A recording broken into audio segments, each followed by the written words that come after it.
ഉത്സവമാണ്, കലകളുടെ ഉത്സവമാണ്. എന്നാൽ ഈ കലോത്സവത്തിലും ചില കൗതുകമുള്ള കാഴ്ചകളുണ്ട്. നമുക്കൊന്ന് കണ്ടാലോ? കൗതുകമുള്ള കാഴ്ച എനിക്ക് കൂടി കാണിച്ചു തരൂ. ഞങ്ങൾക്കെല്ലാം കൗതുകമുള്ള കാഴ്ചന് വിനയ. ആണോ? കൊള്ളാവോ? ഇയാളുടെ പേരെന്താ? കിറ്റി. അത്ര കൊള്ളില്ല എന്ന് തോന്നുന്നുണ്ടോ? ഇടക്കിടക്ക് കണ്ണാടി നോക്കിയാൽ മതി, അപ്പൊ മനസ്സിലാവല്ലേ? ഞാൻ പേരിന്റെ കാര്യല്ലേ പറഞ്ഞേ?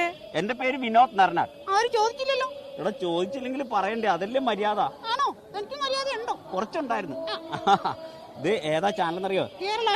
കേരള വിഷൻ അല്ലേ? കണ്ടിട്ടുണ്ടോ കേരള വിഷൻ? പിന്നെ എനിക്കിഷ്ടമുള്ള ചാനലാ. പണ്ട് ഞാൻ അതിൽ വന്നിട്ടുണ്ട്. പണ്ട് ഞാൻ വന്നിട്ടുണ്ടോ? ഇന്ന് പറഞ്ഞു കൊടുക്ക്. പിന്നെ ശുചിത്വ ബോധവൽക്കരണം, ശുചിത്വ മിഷന് വേണ്ടിയിട്ടാണ് ഞങ്ങൾ ഇവിടെ വന്നിരിക്കുന്നത് അല്ലേ? എന്ന് വെച്ചാല് ഇവിടെ ഒരു പ്രധാന പരിപാടി പ്ലാസ്റ്റിക് അറസ്റ്റ് എന്ന് പറഞ്ഞ പരിപാടി ഉണ്ട്. അത് കണ്ടിരുന്നോ? കണ്ടില്ലായിരുന്നു. ഒന്ന് പറഞ്ഞു തരാവോ? 500ഓളം കുട്ടികൾ വളണ്ടിയർമാരായിട്ടുണ്ട്. അവർ ചെയ്യുന്നത് എന്താണെന്ന് വെച്ചാൽ പ്ലാസ്റ്റിക്കിന്റെ കുപ്പിയിൽ വെള്ളവുമായിട്ട് അകത്തോട്ട് വന്നു കഴിഞ്ഞാൽ ഉടനെ അവര് അതിലൊരു സ്റ്റിക്കർ ഒട്ടിച്ചു കൊടുക്കും. മനസ്സിലായോ? മനസ്സിലായി. 10 രൂപ മേടിക്കും. എന്നിട്ട് ആ സ്റ്റിക്കറോട് കൂടി കാലിക്കുപ്പി തിരിച്ചു കൊടുക്കുമ്പോ ആ 10 രൂപ തിരിച്ചു കൊടുക്കും. മനസ്സിലായോ? മനസ്സിലായി. പറഞ്ഞു കൊടുത്തേ. വലിച്ചെറിയാതിരിക്കാനാണല്ലേ? പിന്നെ ഈ 1-ാം തീയതി മുതൽ 7-ാം തീയതി വരെ, അതായത് ഈ പുതുവർഷത്തിൽ 1-ാം തീയതി മുതൽ 7-ാം തീയതി വരെ അല്ലേ പുതിയ ശീലം തുടങ്ങണം അല്ലേ? ഇതുവരെ ഉണ്ടായിരുന്ന പല നല്ല ശീലങ്ങളും അല്ലേ? ഓക്കെ. കുട്ടി കള്ളൂടി നിർത്തിയാണ്. ഞാൻ കള്ളു കുടിക്കാറില്ല. കിച്ചു കുടിക്കാറുണ്ടോ? തുടങ്ങിയിട്ട് നിർത്തിയാ മതി. ഇവൻ പാരാട്ടോ. അതല്ല, വലിച്ചെറിയുന്ന ശീലമുണ്ട് നമ്മുടെ ആളുകൾക്ക് അല്ലേ? ആ ശീലം നിർത്തണം. വലിച്ചെറിയുന്ന ശീലം വലിച്ചെറിയൽ വിരുദ്ധ വാരമായിട്ട് ആഘോഷിക്കുന്നു. മനസ്സിലായി. പിന്നെ പ്ലാസ്റ്റിക് കത്തിച്ചിട്ടുണ്ടോ? എന്തെങ്കിലും പ്ലാസ്റ്റിക് കത്തിച്ചിട്ടുണ്ടോ? കത്തിച്ചിട്ടൊക്കെ ഉണ്ട്. ഇല്ലാന്ന് കണ്ട്. ഒരിക്കലെങ്കിലും പ്ലാസ്റ്റിക് കത്തിച്ചാണോ അല്ലേ? ഈ കത്തിച്ച പ്ലാസ്റ്റിക്കിന് എന്താ സംഭവിക്കണേന്ന് അറിയാമോ? അറിയില്ല. അതെന്താ കാര്യം? ഈ അറിയും. കിറ്റ് പറഞ്ഞതാ, എനിക്കറിയത്തില്ല. ഓക്കെ. നല്ല കുട്ടിയായിട്ട് നിന്നാ ഞാൻ പറഞ്ഞുതരാം. നല്ല കുട്ടിയായിട്ട് നിക്കാവേ. പ്ലാസ്റ്റിക് കത്തിച്ചാൽ ഒരു വിഷവാതകം ഉണ്ടാകും, ഡയോക്സിൻ അല്ലേ? അതുപോലെ തന്നെ നമ്മൾ ചവറ് കത്തിക്കുമ്പോൾ കാർബൺ മോണോക്സൈഡ് ഉണ്ടാകുന്നു അല്ലേ? മനസ്സിലായി. ഇതുപോലെ വിഷവാതങ്ങളെല്ലാം കത്തിച്ചു കഴിയുമ്പോൾ അത് മുകളിലേക്ക് പോയി മുകളിൽ ചെന്ന് അന്തരീക്ഷം തണുത്തു കഴിയുമ്പോൾ ഇത് താഴേക്ക് തന്നെ വരും. മനസ്സിലായി. താഴെ വന്ന് മണ്ണിൽ വന്ന് അലിഞ്ഞു ചേരും. മണ്ണിൽ അലിഞ്ഞു ചേർന്നാൽ പിന്നെ അത് വിഷവാതകമല്ല, അത് രാസവിഷമാണ്. മനസ്സിലായോ? അതിലാണ് നമ്മൾ കൃഷി ചെയ്യുന്നത്. ആ കൃഷി ചെയ്യുന്ന ഉൽപ്പന്നങ്ങൾ അത് വലിച്ചെടുത്ത് നിങ്ങൾക്ക് തന്നെ തിന്നാൻ തരും, നമ്മൾക്ക് തന്നെ തിന്നാൻ തരും. മനസ്സിലായോ? കത്തിച്ചു കളയുന്നത് നമ്മളെ കൊണ്ട് പ്രകൃതി തീറ്റിക്കും. അതുകൊണ്ട് കത്തിക്കരുത്. അപ്പൊ നമ്മുടെ പ്രേക്ഷകരുടെ അടുത്ത് പറയണ്ടേ ഇങ്ങനെ പ്ലാസ്റ്റിക് കത്തിക്കരുത്? പ്ലാസ്റ്റിക് വലിച്ചെറിയരുത്. പ്ലാസ്റ്റിക് വലിച്ചെറിഞ്ഞാൽ എന്ത് പറ്റും? അത് നിങ്ങൾ തിന്നേണ്ടി വരും. നമ്മൾ തിന്നേണ്ടി വരും. അതെങ്ങനെയാടാ? ഞാൻ പറഞ്ഞു കൊടുക്കാം. ഈ വലിച്ചെറിയുന്ന പ്ലാസ്റ്റിക് അവിടെ നിന്ന് മഴ പെയ്ത് ഒഴുകി കടലിലെത്തും ഇല്ലേ? കടലിൽ കിടന്ന് അത് വർഷങ്ങൾ കൊണ്ട് പൊടിയാകും. ചെറിയ പൊടിയായി കഴിയുമ്പോൾ കുഞ്ഞു മത്സ്യങ്ങൾ ഭക്ഷണമാണെന്ന് കരുതി അത് കഴിക്കും. മനസ്സിലായോ? അപ്പൊ കുഞ്ഞു മത്സ്യങ്ങളുടെ ശരീരത്തിൽ സെപ്റ്റിക് ആയില്ലേ? ആ സെപ്റ്റിക്കായ കുഞ്ഞു മത്സ്യങ്ങളെ വലിയ മത്സ്യങ്ങൾ കഴിക്കും അല്ലേ? ഈ വലിയ മത്സ്യങ്ങളെ ആര് കഴിക്കും? കണ്ടോ? വലിച്ചെറിഞ്ഞാൽ പ്രകൃതി നമ്മളെ കൊണ്ട് തീറ്റിച്ചത് കണ്ടോ? പ്രതികാരം ചെയ്യാതെ പ്രകൃതി പോയിട്ടില്ല ഒരിക്കലും.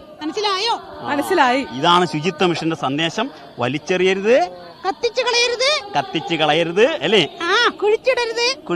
പ്ലാസ്റ്റിക് കഴുകി വൃത്തിയാക്കി ഹരിതകർമ്മ സേനയെ ഏൽപ്പിക്കുക. പിന്നെ തലയും കുത്തിക്കണം.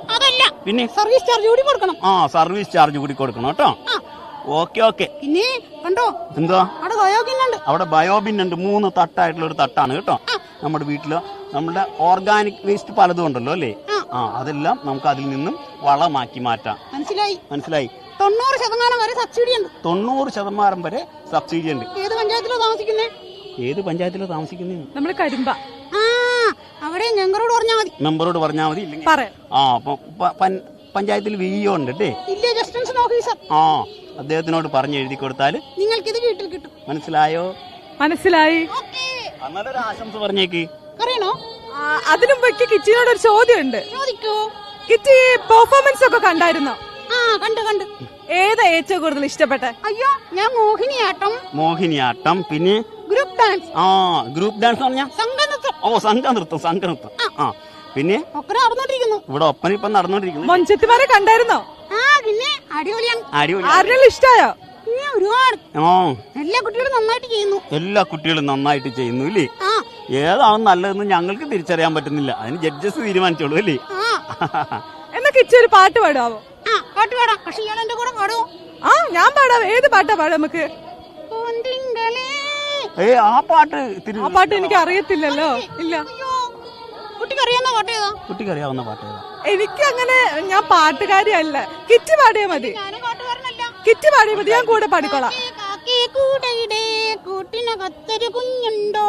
എപ്പോഴും കിറ്റി ഈ കാക്കയുടെ പാട്ട് തന്നെ പാടുന്നു. അതിന് കാരണമുണ്ട്. ആ അതിന് കാരണമുണ്ടല്ലേ? എന്താ കാരണം? എന്താ കാക്ക? നമ്മൾ കോടികൾ മുടക്കിയാൽ നടക്കാത്ത ശുചിത്വ പരിപാടി. ആ നമ്മൾ കോടികൾ മുടക്കിയാൽ നടക്കാത്ത ശുചിത്വ പരിപാടി നമ്മൾക്ക് വേണ്ടി വർഷങ്ങളായിട്ട് ചെയ്തുകൊണ്ടിരിക്കുന്നത് കാക്കയാണ്.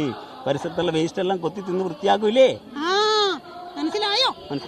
മനസ്സിലായി. ഓക്കെ, അപ്പൊ ഒരു ആശംസ പറഞ്ഞേക്ക്. ആ രക്ഷകർക്കാണോ?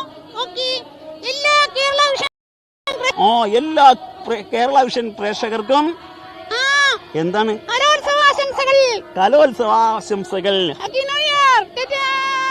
നമ്മുടെ ചാനലിലോട്ട് ഇനി വരുമല്ലോ അല്ലേ? വിളിച്ചവരാ അല്ലേ? നമ്മളെ കാണുമല്ലോ അല്ലേ? പിന്നെ അപ്പൊ ബൈ ബൈ. നമ്മുടെ പ്രേക്ഷകർക്ക് ഒരു ബൈ ബൈ പറഞ്ഞു.